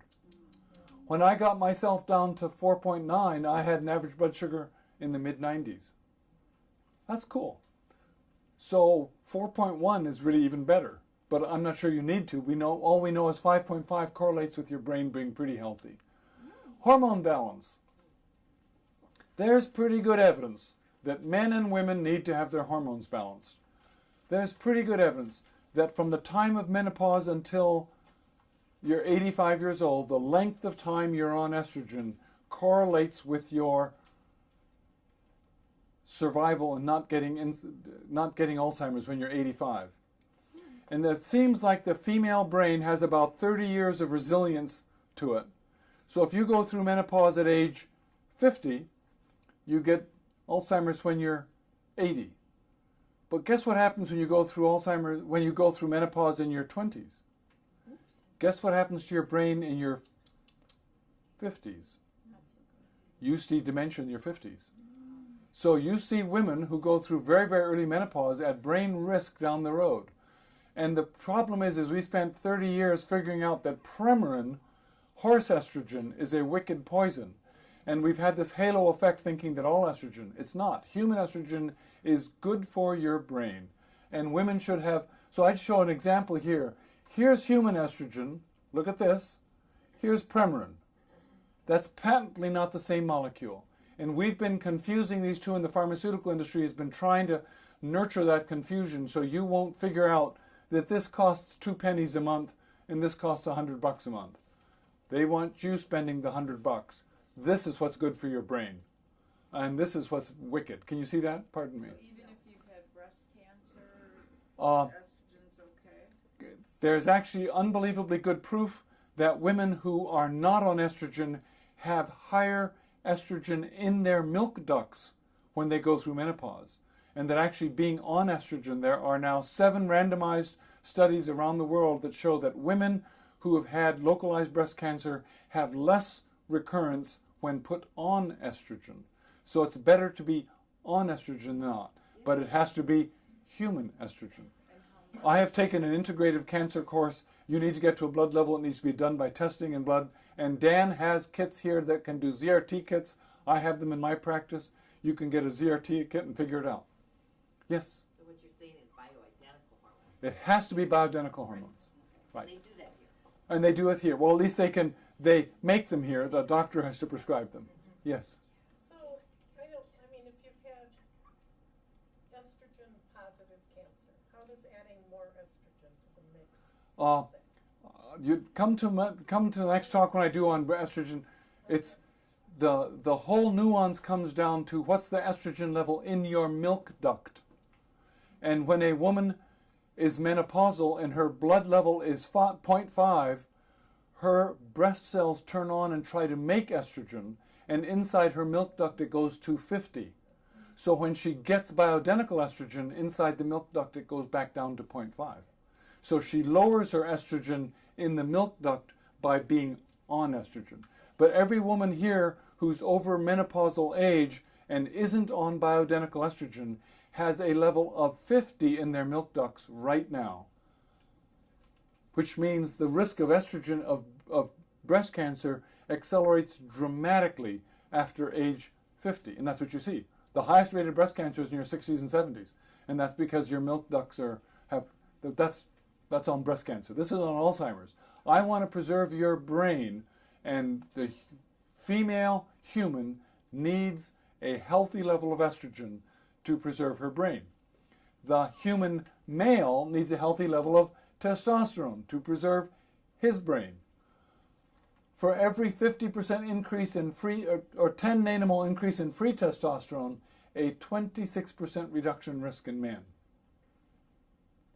For every 10 nanomole increase in free testosterone, 26% reduction in men. I probably have 500 men on testosterone, And that's the thing I follow. I'm not interested, well, I'm interested, I'm concerned, and I'm sympathetic about how well their sexual function works, because that's also a wonderful thing to have. But what we focus on, I say what should drive our treatment is how well is your brain going to be preserved. Because your sexual function isn't much good if you don't recognize your partner. Yes.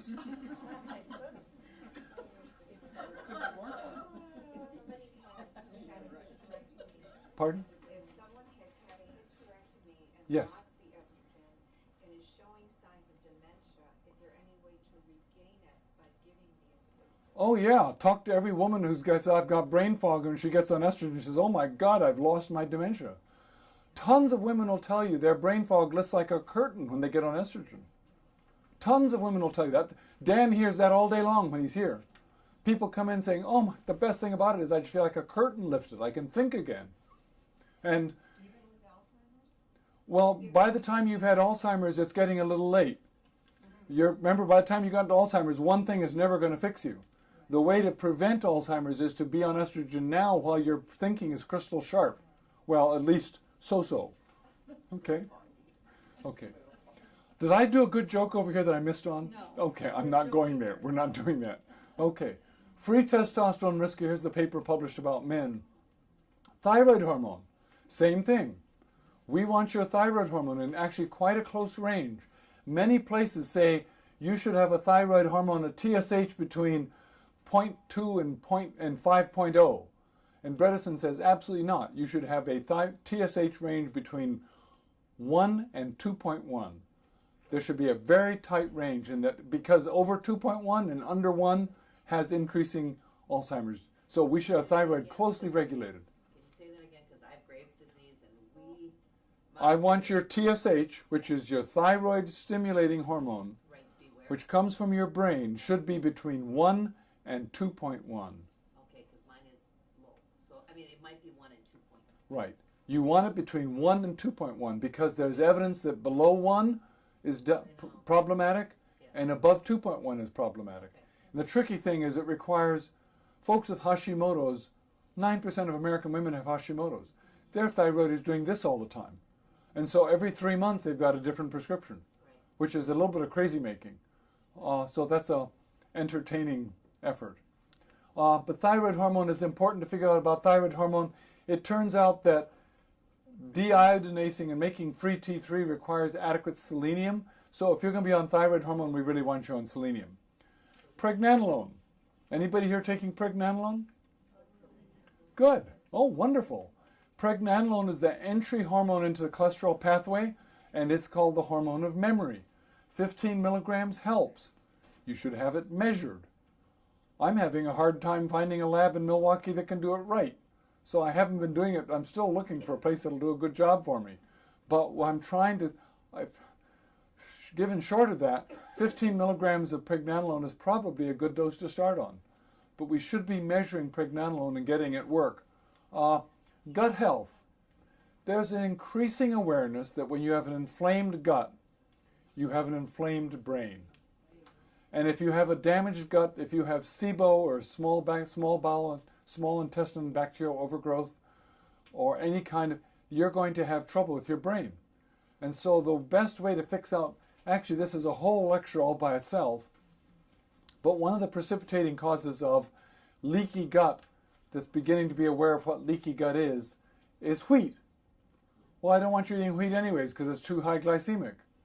But wheat and gluten are known to be foods that make your gut more leaky.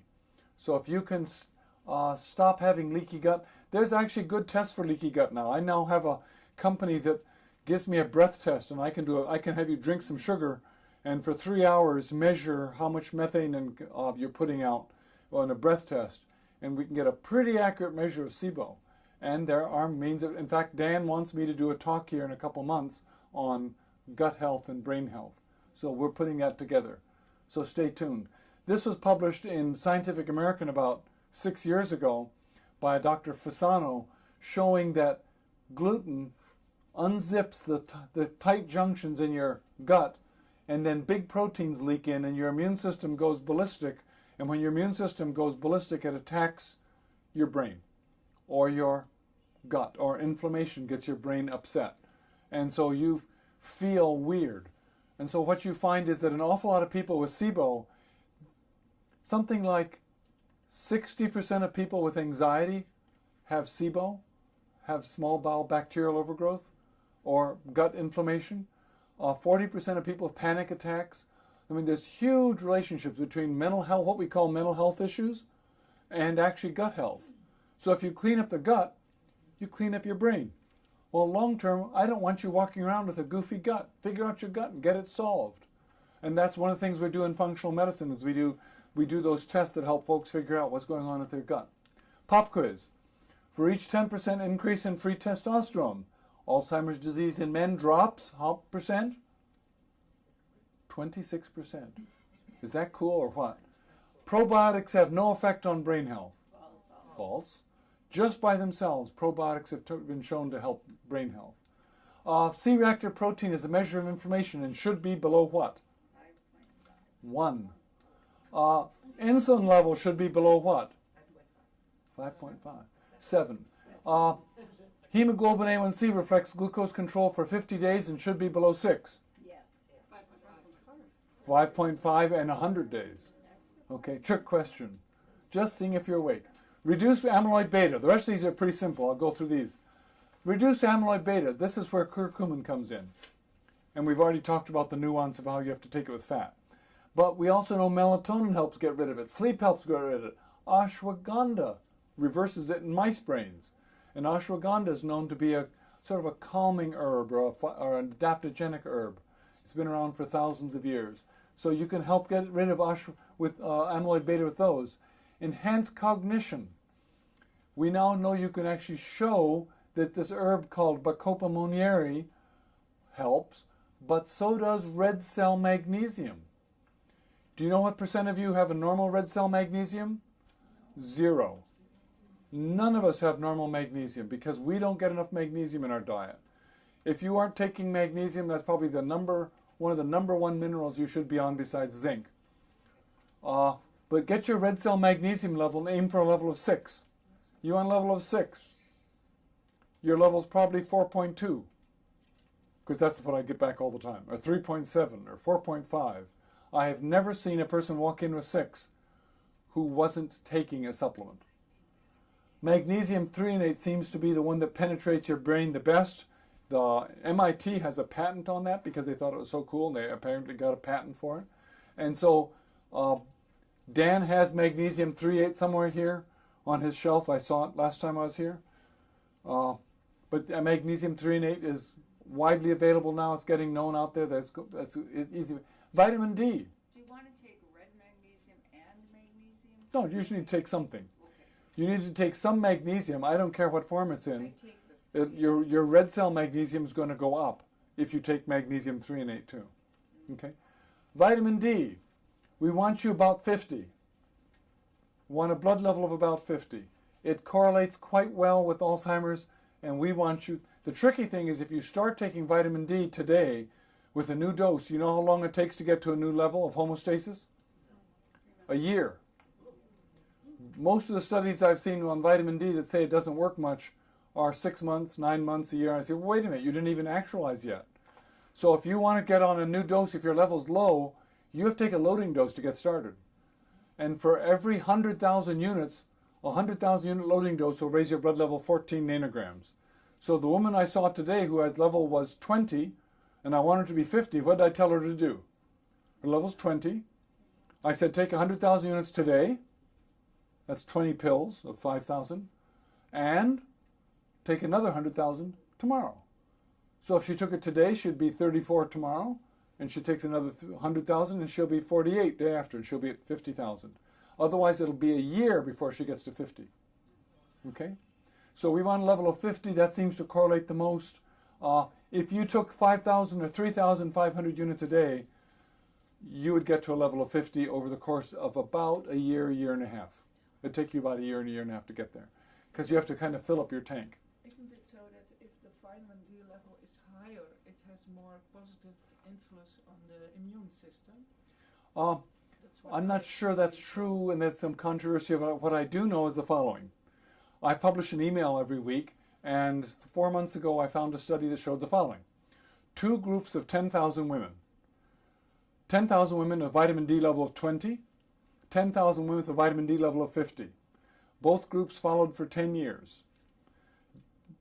Difference between them in cancer rate was 70%. Which team do you want to be on? Vitamin D is fundamentally your stem cell stimulating hormone. And cancer is a stem cell that never grows up, never turns into a mature cell.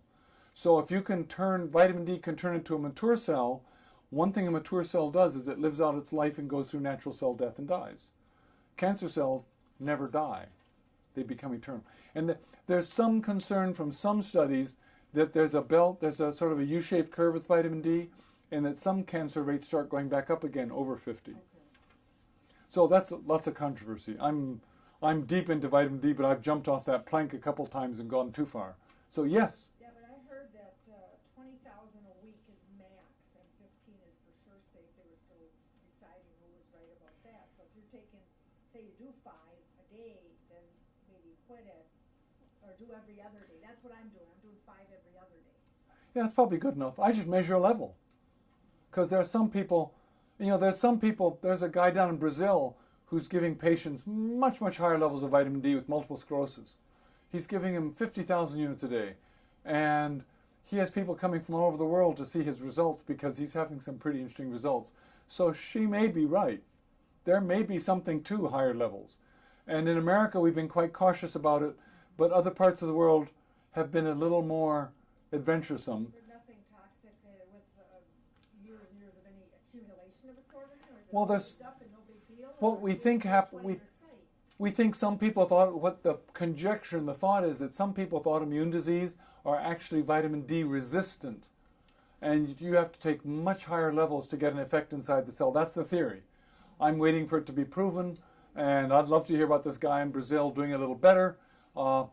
There's now 2 people in America treating on his protocol, and they apparently have very, very busy practices because people are finding the idea on the internet and stuff like that. Do they take into consideration, you're talking to a guy in Brazil doing this, so he's testing people that are down there, they're in the southern hemisphere, so now you're getting sun and vitamin D if they're taking. Well, remember, they get winter too, just when we get sun.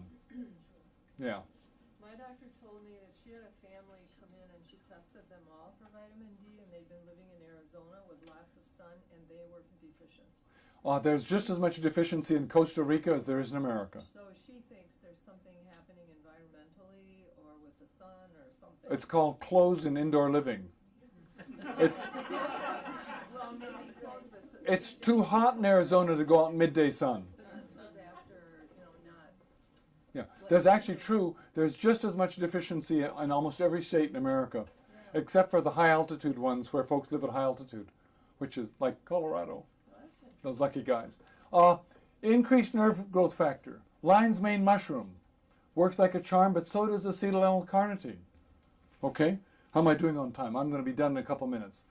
Build brain building blocks. Your brain is made out of fish oil. You need more fish oil. But acetylcholine is a critical function of that too. And acetylcholine also helps do that. So there's another supplement which I think Dan has on his shelf. Optimize antioxidants. There's been proof in animals, if you give animals a mix of blueberries, alpha-lipoic acid, mixed vitamin E, selenium, N-acetylcysteine, and vitamin C, that you can reverse the mouse model of Alzheimer's. Isn't that interesting? So eat blueberries every day. Pop quiz. Name 3 strong antioxidants. That was the last slide. Quote. Vitamin C, blueberries, N-acetylcysteine. Okay, let's go back one. Selenium, mixed vitamin E. Okay. My brain is made of DHA. What food can I get that from? Fish oil. Or grass-raised animals. So if you're a deer hunter or a duck hunter or a, wild salmon fisher person, fish oil, at least 500 milligrams a day of DHA. Name 3 ways of getting rid of amyloid beta. Remember ashwagandha, remember melatonin, and a good night's sleep. Okay? Nerve growth factor responds to a mushroom. What mushroom? Lion's mane. Lion's mane mushroom, which is at the Milwaukee Farmers Market. There's a farmer who's now selling it. Yeah. Lion's mane mushroom. Lion's mane. And it looks like a lion's mane. It looks like a big old hairy thing. If you go to the Milwaukee Farmers Market, they've got it there for $15 a pound. Cook it. Or eat it. Whatever. My vitamin D level stays okay with aging skin. True or false? Patently false. Older skin just doesn't make it. We want to put it about 50. Optimize zinc and copper. Zinc and copper are curious metals. They work together like a teeter-totter. They affect each other. But the problem is, we live in a copper-rich environment. And you know why our environment's copper-rich? I think it's you go to your basement and tip your head back and look at the pipes in your house. And every drop of water in your house goes through copper pipes, in most of us. And so we get low-level copper. But what you see is, when we're 20 years old, our zinc level is typically 20, and our copper is 90. I mean, is 190. So when we're 20 years old, our level is 100, copper's 90. When you're 70, your zinc is 70, and your copper is 130. And I see many people whose zinc level is 50 and 40, and they don't know it.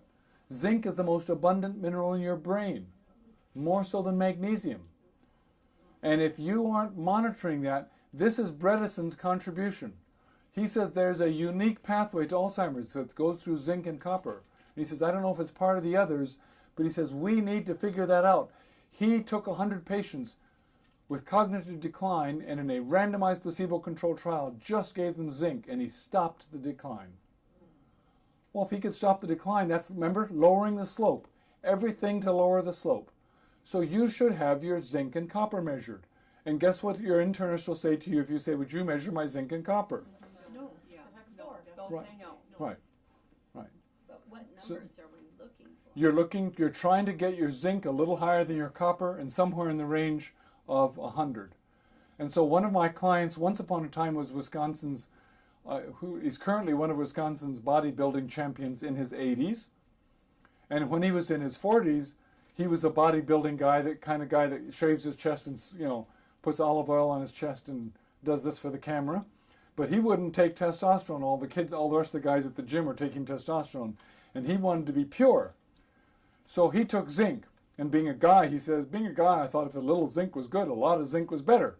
He says, I took a ton of zinc. And I didn't feel very good. And I went to my doctor, and my doctor took a blood test and said, you have leukemia. And he says, I got admitted to county hospital. And he said they were going to do a bone marrow on me, and they were going to give me chemotherapy.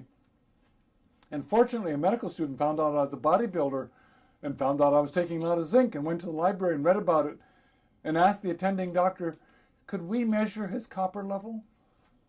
Well, it turned out his zinc level was through the stratosphere and his copper level was nothing. And they gave him a little bit of copper back and all his leukemia went away. So you can take too much zinc. So it does need to be measured. So you can be a little exuberant with zinc, and they work together with each other.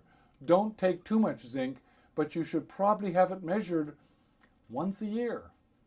Again, Life Extension will do it for you for a fee. Cheaper than a doctor visit anyways. Ensure nocturnal oxygen. If you have sleep apnea, that's lethal for you. If you're in denial, think about how much less denial you'll be in when you don't remember. We can fix your denial for you. You just get you good and dingy. You're aiming for Alzheimer's. If you've got sleep apnea, you need to ensure nighttime, and you can do it at home now. For about $200, you can order a sleep apnea test at home. On the internet, they'll ship it to you. They'll send you the answer. You just pay cash. Okay? Optimize mitochondrial function. Your mitochondria are the power plants of your cells. These are the different foods, but you notice there's a huge overlap between these and antioxidants. Alpha-lipoic acid, N-acetylcysteine, CoQ10, acetylcarnitine, selenium, zinc, resveratrol, vitamin C. You've already heard all of those. So all of these minerals have multiple functions. Pycnogenol improves oxidative stress in bacteria. Increase focus. Pantothenic acid, dexpanthenol, actually all the Bs. Increase SIRT function. SIRT, this is too complicated, it's a whole lecture all by itself, but resveratrol helps you increase the energy production and reproduction in your cells.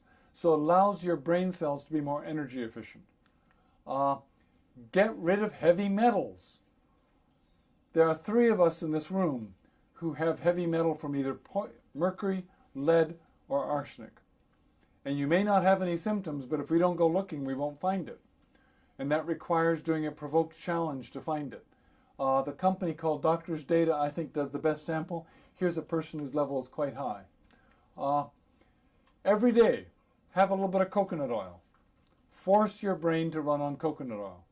Anybody ever had bulletproof coffee? Ever heard of bulletproof coffee? Okay, the recipe is your favorite coffee with butter, coconut oil, and whipping cream. Tablespoon of each, 300 calories, pure fat. That means you have to substitute it for another meal, but what you'll find is you don't get hungry for 6 hours. Okay? Address chronic inflammatory syndrome. See the black mold? Go take a look in your basement where the water heater is. Clean it up. Get it fixed up.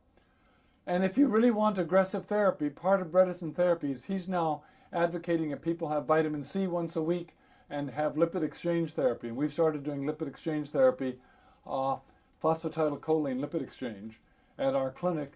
We're also doing cholestyramine for mold and Marcon's culture and beg spray and addressing all those things as part of our treatment of brain health. So that's a whole separate issue. I'm going to be doing a talk here in about 2 or 3 weeks on mold. And that's actually a surprising amount of overlap with brain health. So if you're interested, we can see you then. In the meantime, final exam. Zinc should be what ratio to copper? 10 to 9, okay? Or 1 to somewhere in that range. Name a potent anti-inflammatory pine tree. Got it, okay. French maritime pine bark pycnogenol. I can give my brain ketones to run on by taking what oil? Coconut oil. See, nobody here has all. I can get mercury poisoning from what benign source? Your fillings, right. Dental fillings. If you do the math and you have 1 filling in your mouth, every time you chew, you release 100 trillion mercury atoms. If you have 1 filling, if you have 2 fillings, you're getting 200 trillion mercury atoms. If you have 10 fillings, you're getting, okay, it gets worse. What B vitamin helps cognition? Well, actually, all of them. Dexpanthenol is thought to be in particular. Okay, conclusion. No one should get this awful disease. This isn't that hard. This simply says we've got to go back and reverse all the dumb things we've done to make ourselves sicker, most of which comes down to eating too much sugar, too many carbs, and not enough healthy fats. That's about the big sum of it. And not taking care of ourselves in a way that allows you to laugh and deal with stress and have love and attention and affection in your life. And so now you've done something hard tonight. Go home and have some fun, watch some TV. Okay. Questions? Thank you all for coming. We'll take questions. And if you want to leave, feel free, but I'll stay and answer questions for a while.